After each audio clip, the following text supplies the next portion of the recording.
Bab 912. Nenek. Waktu berlalu, dan ponsel Audrey Han berdering, dia meliriknya, dan ternyata Annie Song yang menelponnya. Melihat nama Annie Song, wajah Audrey Han sedikit berubah. Karena ini adalah malam tahun baru Imlek, jadi Annie Song berencana untuk makan malam bersama mereka. Tapi setelah menunggu begitu lama, dia dan Golden Ye tidak kunjung datang. Mungkin karena sudah menunggu terlalu lama, makanya dia meneleponnya. Audrey Han menenangkan emosinya sebelum menjawab telepon. Audrey Han, jam berapa ini? Bukankah Golden bilang kalau dia pergi untuk menjemputmu di rumah sakit? Di mana kalian sekarang? Audrey Han melihat sekeliling dan berkata tanpa daya, kami sedang di rumah sakit sekarang. Hah? Ada apa dengan kalian? Mengapa lama sekali? Apakah hari ini orangnya ramai? Bibi.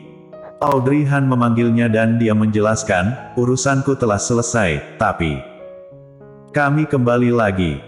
Bibi Song. Mendengar di ujung telepon tidak ada suara lagi, Audrey Han mengerutkan bibirnya, kemudian dia berbalik dan melihat Glenn dan yang lainnya sedang berdiri tidak jauh. Dan juga, Glenn ada di sini. Ketika Annie Song tiba di rumah sakit, dokter pas-pasan sedang mengecek Golden Ye. Dokter berkata bahwa Golden Ye hanya pingsan saja, tidak ada masalah dengan tubuhnya, tetapi Audrey Han tidak bisa menahan diri untuk tidak mengerutkan kening dan bertanya, tidak ada masalah. Lalu mengapa dia tiba-tiba pingsan? Ketika kita sampai di sini, aku melihatnya berkeringat dingin, dan ekspresinya juga sangat aneh. Dokter itu mengangguk dan bertanya tentang situasi saat itu. Lagi pula, tidak ada masalah besar dengan tubuhnya dari hasil pemeriksaannya, mengenai apa yang menyebabkan dia pingsan mendadak, itu harus melihat situasi saat itu. Ketika dokter bertanya tentang situasi saat itu, Audrey Han, Gita dan Arthur Xiao sedang berada di kamar. Satu-satunya orang yang bersama Golden Ye di luar rumah adalah Glenn. Audrey Han memandang Glenn dan memanggilnya datang, Glenn. Glenn sudah lama menunggu, dan mominya tidak datang untuk memeluknya. Setelah tiba di rumah sakit, dia menunggu dengan cemas di depan ruangan IGD. Baginya, kedatangannya sepertinya tidak mengejutkan sama sekali.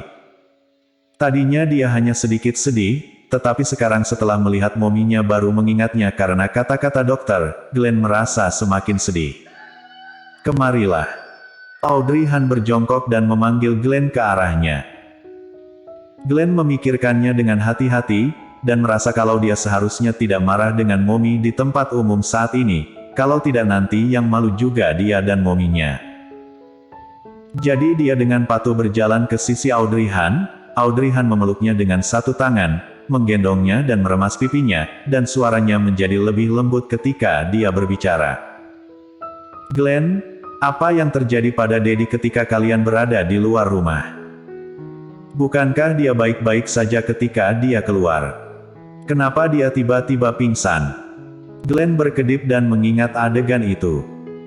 Saat itu, Golden Ye tiba-tiba memeluknya, dan dia masih berbicara dengan ayahnya. Huff, jangan berpikir aku akan memaafkanmu dengan mudah meski kamu memelukku. Setelah mengatakan itu, sepertinya tidak ada yang salah dengan Daddy, dia melepaskan dirinya setelah memeluknya sebentar, lalu dia dengan lembut membelai pipinya dengan tangannya yang besar. Glenn mendengus dan memukul tangannya. Kemudian, ekspresi Daddy berubah, alisnya berkerut erat, seolah-olah dia sangat kesakitan. Awalnya, Glenn mengira dia berpura-pura, tetapi setelah Golden Ye jatuh, Glenn baru menyadari kalau dia pingsan. Jadi Glenn menceritakan situasi dengan mendetail. Dokter itu bingung, bagaimana ini bisa terjadi. Mungkinkah dia pingsan karena sakit kepala yang tiba-tiba? Sakit kepala. Mendengar kata sakit kepala, Audrey Han seolah terpikirkan akan sesuatu. Melihat wajah Glenn yang persis seperti dia, Golden Ye tiba-tiba pusing. Apakah reaksi ini berarti ingatannya dirangsang oleh Glenn? Selain ini, Audrey Han tidak bisa memikirkan hal lain. Memikirkan hal ini, Audrey Han tiba-tiba berkata, "Dokter, aku lupa memberitahumu, suamiku menderita cedera otak parah dan kehilangan ingatannya." Mendengar itu, dokter tampak sedikit terkejut, kepalanya pernah terluka parah dan hilang ingatan. Lalu dokter itu melirik Glenn. Audrey Han menjelaskan, hari ini adalah pertama kalinya dia bertemu dengannya. Dokter tiba-tiba menyadari. Kalau begitu tidak heran. Kami tidak bisa mengetahui apa yang salah dengan tubuhnya, meskipun dia pernah terluka sebelumnya, ia telah pulih dengan sangat baik. Setelah mendengarmu mengatakan ini, aku rasa memori pasien terangsang. Ini dapat menyebabkan sakit kepala yang parah, dan dia bisa pingsan jika berlebihan. Audrey Han. Kalau begitu, apakah ingatannya bisa kembali? Jika benar begini, bukankah itu berarti kalau ini adalah berkah? Tetapi dokter malah menggelengkan kepalanya, ini, kami tidak tahu. Meskipun ada kasus seperti ini, tidak ada pengobatan yang ampuh. Mengenai apakah dia bisa mendapat ingatannya kembali, kita tidak akan tahu sampai dia bangun. Audrey Han sedikit kecewa setelah mendengar kata-kata dokter. Mending kalau ingatannya bisa kembali, tapi kalau tidak, apakah dia akan terganggu terus ke depannya? Bagaimana kalau dia sakit kepala dan pingsan lagi? Gita menarik lengan baju Audrey Han dan berbisik, "Jangan terlalu banyak berpikir, yang penting dia bangun dan baik-baik saja." Setelah dirangsang hari ini, ingatannya pasti akan pulih secara perlahan. Mungkin suatu hari ingatan Tuan Muda Ye tiba-tiba kembali. Sekarang, dia hanya bisa menerima dan mengangguk. Anisong akhirnya sampai, dan dia berlari di koridor. Saat dia melihat Gita, Arthur Xiao dan Glenn ada di situ, dia terkejut sejenak, dan kemudian berjalan maju. "Bibi." Audrey Han memanggilnya. Gita dan Arthur Xiao tidak memiliki hubungan dengannya, jadi mereka hanya bisa menganggukkan kepala padanya. Anisong bertanya, "Bagaimana keadaan Colden? Apa yang dokter katakan?" Audrey Han menyampaikan kata-kata dokter kepada Anisong.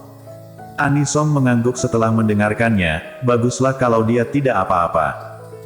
Kemudian dia melihat pria kecil di sebelahnya, dan dia pun berjongkok. "Glenn, mengapa kamu tidak menyapa nenek?" Glenn mengedipkan matanya. Akhirnya ada orang yang memperhatikannya. "Nenek," Glenn memanggilnya dengan manja. Kalimat ini hampir membuat hati Anisong meluluh. Dia menghela nafas, lalu mengulurkan tangan dan memeluk Glenn. Anak ini sangat baik, sampai membuat hatiku meleleh. "Nenek," melihat dia menyukainya, Glenn memanggilnya lagi. Mata Anisong penuh dengan senyum dan kasih sayang, sambil meremas pipinya yang lembut. "Mengapa kamu tidak tinggal di rumah saja selama musim dingin? Apa yang kamu lakukan di luar negeri?" Tampang pria kecil di depannya hampir persis sama dengan Colden Ye. Melihatnya, Anisong seperti sedang melihat tampang Colden Ye saat kecil. Hatinya pun menjadi sangat lembut. Bersambung.